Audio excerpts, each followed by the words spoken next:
So, heto na mga kabowlers, Jared Vanderbilt to Golden State Warriors kukunin pa.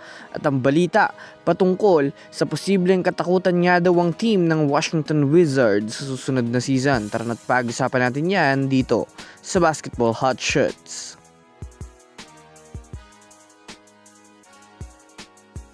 Una nga muna tayong dumako mga kabowlers sa balitang posibleng katakutan nga daw ang team ng Washington Wizards sa susunod na season.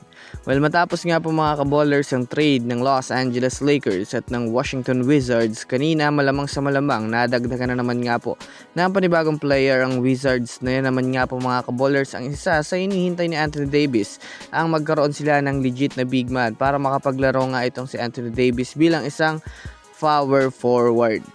Alam naman natin na isa yan mga kabowlers sa comfort position ni Anthony Davis at hindi ang pagiging center. Alam naman natin mga kabowlers kung gaano kadominante itong si Anthony Davis sa power forward position. Lalong-lalo na healthy na rin naman nga sila ngayon ni Trae Young na kinikilala naman natin bilang isang magaling na guard pagdating sa passing, scoring at shooting. Nasasamahan pa nga po ng kanilang bagong player na si AJ Dibansa, na isang number 1 overall pick ngayon na maaasahan bilang isang 6'9" forward na kinikilalang elite scorer at mayroong matinding laruan bilang isang wing player. Kaya naman masasabi natin na magiging ibang level nga talaga ang laruan ng Washington Wizards next season.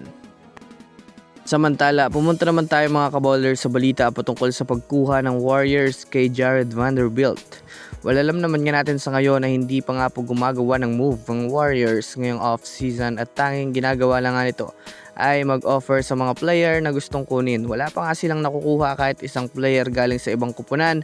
Sa kalalabas lang nga pong balita ngayon mga kabowlers, opisyal na nga pong open for trade talks ang dalawang player ng Lakers na si Jared Vanderbilt at itong si Dalton Knecht upang i-explore ng Lakers ang dalawang player na ito para sa trade.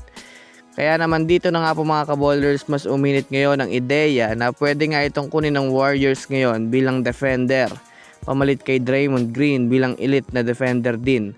Alam naman nga natin na medyo may edad na rin itong si Draymond Green at hindi rin naman neto nape-perfect ang laro sa isang season. Kaya maaring gawin ng Warriors itong si Jared Vanderbilt bilang isang second unit power forward bilang lockdown defender. Kaya kung sakasakaling matuloy ito, malaking bagay para sa Warriors na magkaroon ng maraming defender. Lalo pat mas mabibigyan dito ang Warriors ng oportunidad para sa mga superstar na mas kumana pa ng madaming puntos dahilan para mabuhat ang koponan. Kaya labas mga Warriors fans, ano ang sa tingin nyo ang nababagay dito?